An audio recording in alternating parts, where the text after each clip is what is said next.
Hello, welcome back. I'm Oliver the Shoe Man, and today we're going to be reselling these pair of vintage work boots. Now, I can't find a name, brand, or anything anywhere on these boots. They look like old pair of Red Wings, but Red Wings, they do mark their own boots. So today what we're going to do is take everything off because, as you can see, I've already got this one taken apart. And man, this thing is cool. Like, super cool.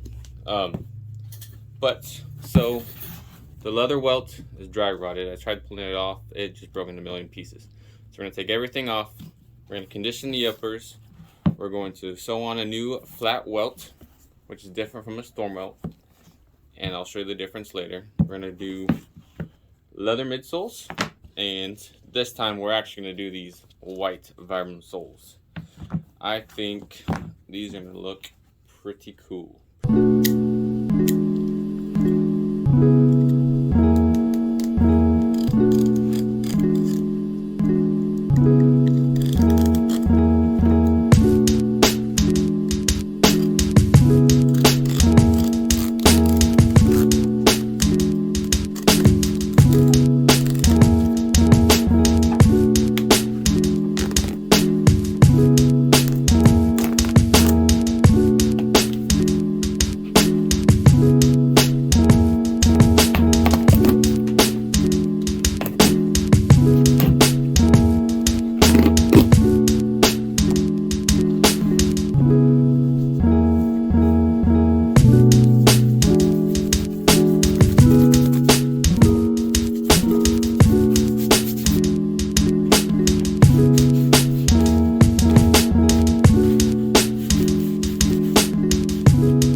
Alright, so now that we got everything taken apart, this was the old welt.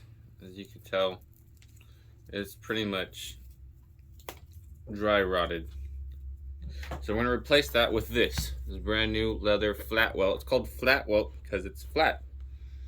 Pretty plain and simple. Now a storm welt, this is called a storm welt. It's got that hump right there that hugs the uppers like so.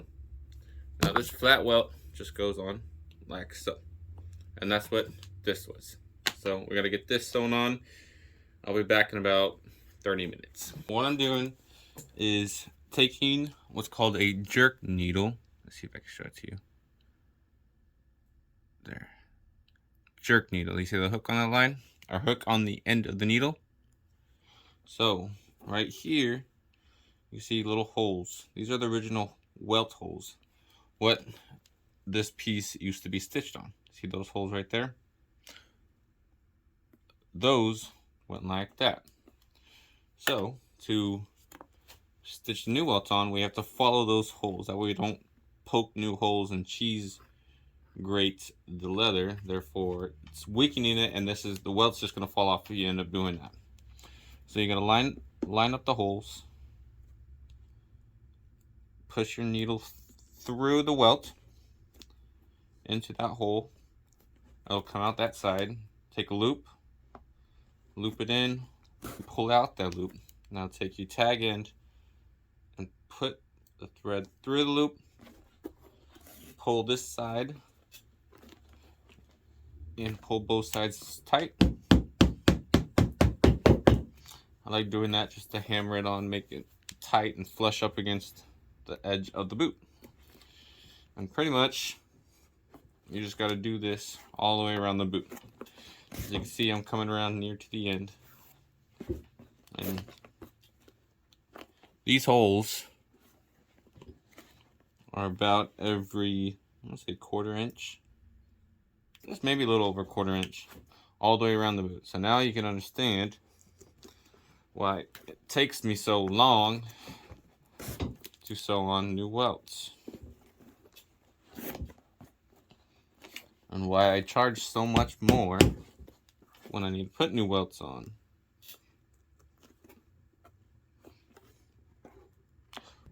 This is the foundation of the shoe, so you got to do this correctly. That way the rest of the sole doesn't fall apart. Now see this piece? This is called, see this piece? This piece right here is called the footbed. That's what you actually step on. And yeah, so we're gonna take this. What I like to do is line up where this side's gonna meet with this side. I'm going to cut just a little bit past it. And as I get closer, I'll make any adjustments that I need to. But if you get it close enough, you can actually get it to where it's not a flawless, a seamless transition to where you can't even tell that that's where it was.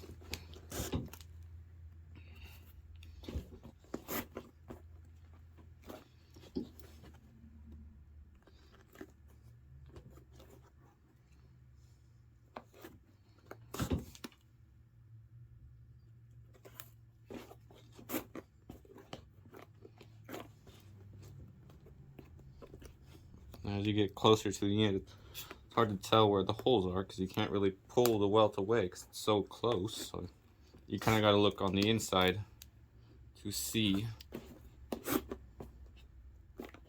where to put the needle.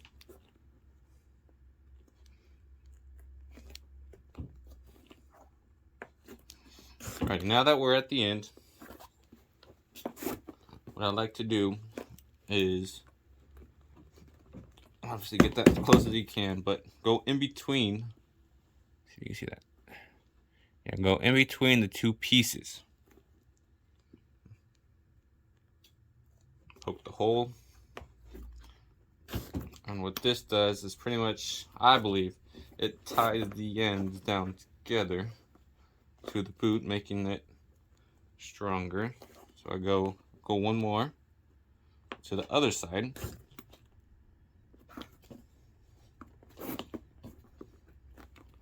And then from here, what I will do is go back this way. Let's take that off.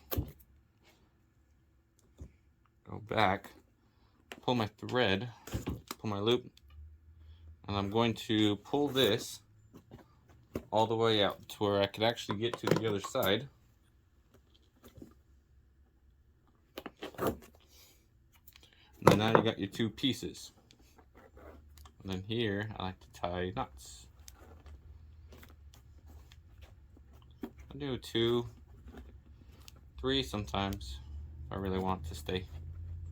I mean, I always want it to stay, but. And then from there, we cut it, and we are good to go. Zoom out. The welt's all the way on. Now it's curved up a little bit, but when I put the midsole on, the leather midsole, it'll go back down, and it'll look pretty good. It'll look really nice. So now we're gonna get the shank back in, fill this with cork, fill this cavity back in with cork, and then the midsole and sole.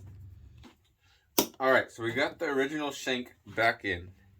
Now the original shank is still in really good condition. These were built back when they actually cared about their products and wanted them to last a long time. So these are in very good condition. Now cork over time, naturally, no matter how good or bad it is, it just starts to fall apart. So we're going to replace that cork, and it'll also allow whoever wears this next to start forming, or allow the shoe to form to their footprint.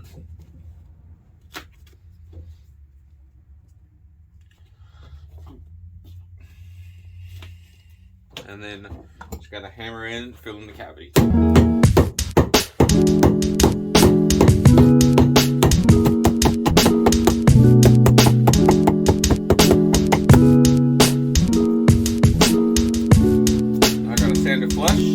Now this is called a rougher, or whatever you want to call it. Pretty much it roughs up the leather.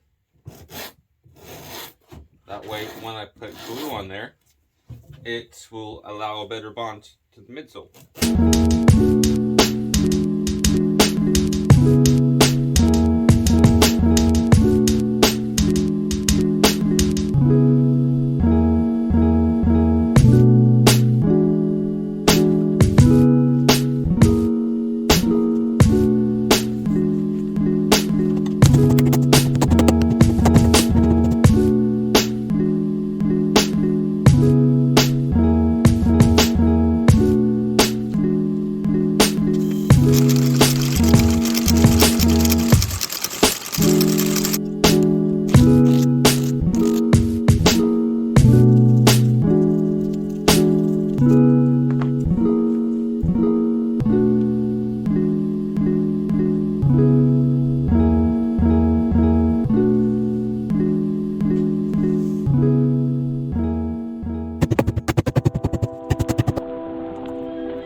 Alrighty, we are done with this project. And wow, just wow, how beautiful they are.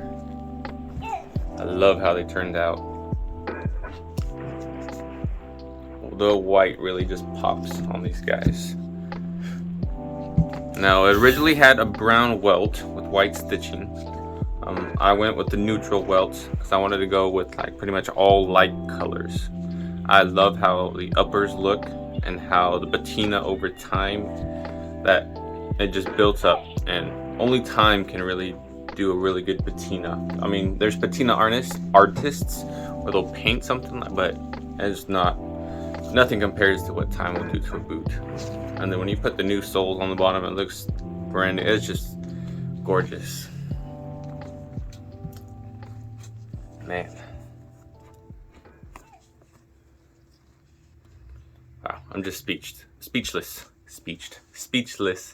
Like I said in the beginning of the video, these are unbranded, which means no matter where you look, inside, outside, on the tongue, the old soles didn't have a brand. And I don't think it has, oh, wait, hold on.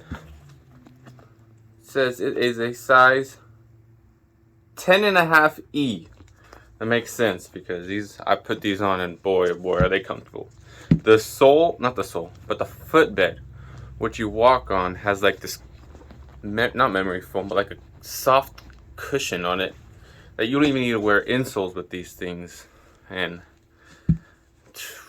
these are for sale. Now I'm going to try to sell these.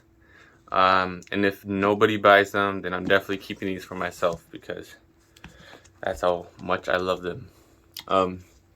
It's just a good example of how old boots, because to be honest with you guys, believe it or not, I wouldn't be surprised if these boots are 20 to 30 years old.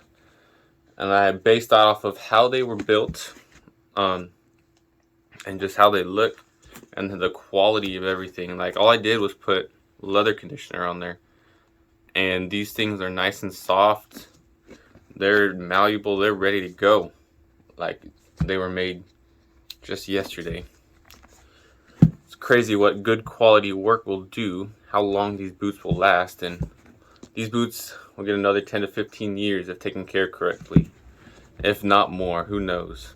If you like what I do and you want to get a pair of your boots done, I have many different options as far as sole colors, different builds, whatever the heck you want to do. Hit me up on Instagram, shoe.man02. The link is in the description below. Send me a couple pictures with some message of what you want to do. I do pretty much anything as far as shoe repair, boots, shoes, cowboy boots, dress shoes, whatever you have that you'd like to get done. Contact me via there, and we'll see about getting your boots mailed out to me. Like I said, these are for sale as much as I want to keep them.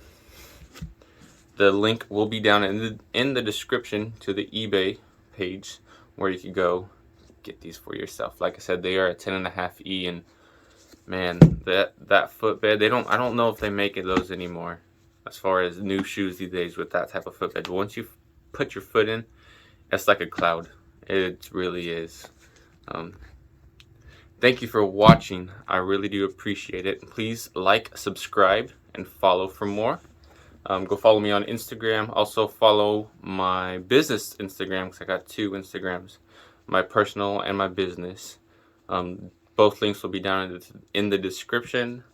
Thanks for watching. Please like, comment, and subscribe for more to come, because I got a lot of old boots. Let me show you something real quick. Now, you want to talk about old boots. These boots, believe it or not, are Wolverine boots. I got the wrong one, but they're They're Wolverine boots. On the other tag on the boot, it'll say Wolverine. Now, these date back to the 30s and 40s. And as you can see, the soles look like they've never been worn. Like, you could tell the heel hasn't even been worn down. There's no marks on the bottom saying that it was worn down. So these sat in a box for God knows how long since when they were made, and they're looking for some love, because unfortunately letting it sit like that, it does cause issues. Now, this is probably my next project, bringing these back to life, even though they do look fairly new. But I'm going to do something pretty cool with the soles. I don't know what yet, but we will see. So stay tuned for more. Like I said, subscribe, like, and comment, and I'll see you on the next video. Thank you. Have a good day, and God bless.